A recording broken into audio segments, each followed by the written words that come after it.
अस्सलाम वालेकुम दोस्तों, मैं हूं डॉक्टर असद महमूद कालाबाग वाला। आज मैं आप लोगों के साथ केकड़ा फिलॉसफी शेयर करूंगा। Do you know something about केकड़ा फिलॉसफी? तो याद रखिए, केकड़ा फिलॉसफी एक जहनियत का नाम है। एक केकड़ा जहनियत क्या है?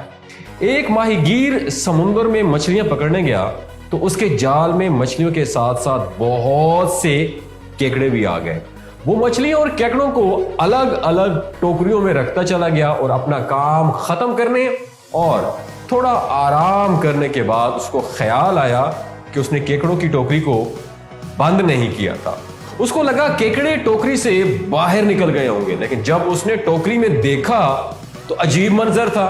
उसने देखा कि जब भी कोई केकड़ा टोकरी से बाहर निकलने की कोशिश करता तो दूसरे साथ वाले केकड़े उसको नीचे खींच लेते और यूं कोई भी वहां से निकलने में सक्सेसफुल नहीं हुआ।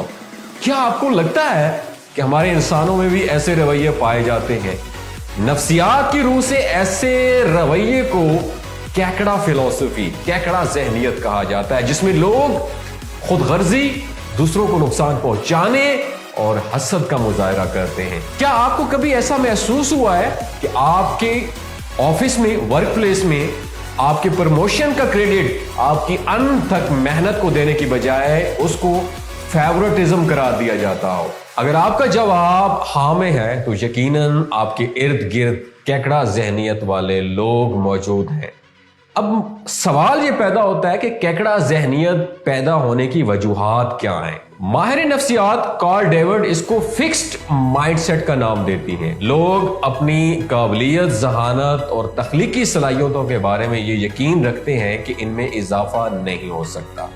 इस वजह से वो नए चैलेंजेस कबूल नहीं कर पाते और बेयकीनी और नाकामी के खौफ में मुब्तला हो जाते हैं। इस जहनियत में ये भी होता है कि वो दूसरे अफराद को आगे बढ़ता देखकर उनकी हौसला शिकनी करते हैं, उनके काम में नक्स निकालते हैं और उनकी खुद एतमादी को ठेस पहुंचाने की कोशिश करते हैं। केकड़ा जहनियत के हामिल इस बात पर यकीन रखते हैं कि अगर मैं तरक्की नहीं कर सका तो दूसरों को भी तरक्की नहीं करने दूंगा।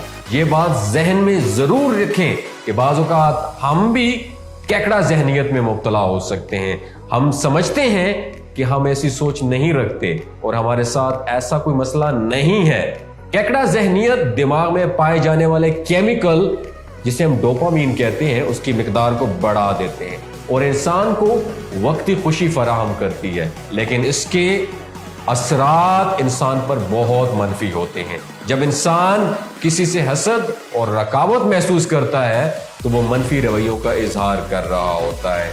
इंसान में बेयकीनी, खौफ के जज्बात को पैदा करते हैं। अब सवाल ये पैदा होता है कि केकड़ा जहनियत को कैसे तब्दील किया जाए? जब इंसान केकड़ा जहनियत का शिकार होता है तो अपने दोस्तों से भी अपना कंपैरिजन शुरू कर देता है, जो कि उसके अंदर बेयकीनी, बेचैनी और खौफ पैदा करते हैं, जिसकी वजह से वो अपने विजन को महदूद कर देता है। मशहूर मुसन्निफ स्टीवन आर्कोवे के मुताबिक जब इंसान का जहन बहुत मस्बत और शुक्रगुजार यानी अबंडेंस माइंडसेट के मुताबिक होता है तो वो दूसरों की कामयाबी और तरक्की पर खुशी का इजहार करता है और उनकी कामयाबी पर अपनी जिंदगी को डिस्टर्ब नहीं करता।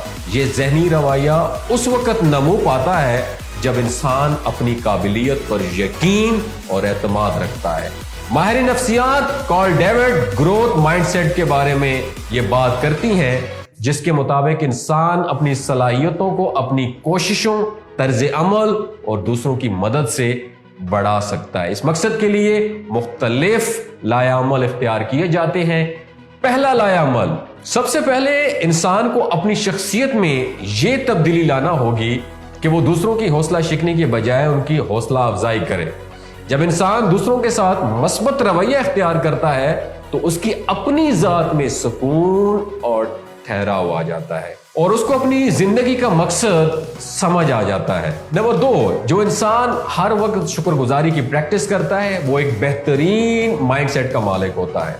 शुक्रगुजार इंसान हमेशा कामयाब होता है क्योंकि वो हर हाल में अपने रब का शुक्र अदा करता है और रब उसको हमेशा नवाजता है। कभी किसी से अपना मवाजना ना करें। अगर आपने अपना मवाजना करना है तो अपने माजी से करें, अपनी कामयाबी के बारे में लिखें تاکہ آپ جب بھی اس پر نظر دوڑائیں تو خوشی محسوس کریں. کسی کی کامیابی سے حسد محسوس کرنے کی بجائے اس کی کامیابی پر رشک کریں, کیونکہ جب آپ ایسا کریں گے تو آپ نہ صرف دوسروں کو اچھا محسوس کروائیں گے بلکہ خود بھی خوشی محسوس کریں گے. کسی کو جج نہ کریں. ایک انسان کی کامیابی کا سہرا اس کی محنت کی بجائے غیر متعلقہ عوامل کو نہ دیں. جیسے ہی آپ ان تمام اقدامات کو اپنائیں گے آپ ایک بہترین مائنڈ سیٹ کے مالک بن جائیں گے. پلوٹو نے ہزاروں سال پہلے ایک بہترین بات کہی, ہر وہ انسان جو ترقی کر رہا ہو اس کی حوصلہ شکنی نہ کریں, اگرچہ اس کی ترقی کی رفتار بہت آہستہ ہی کیوں نہ ہو.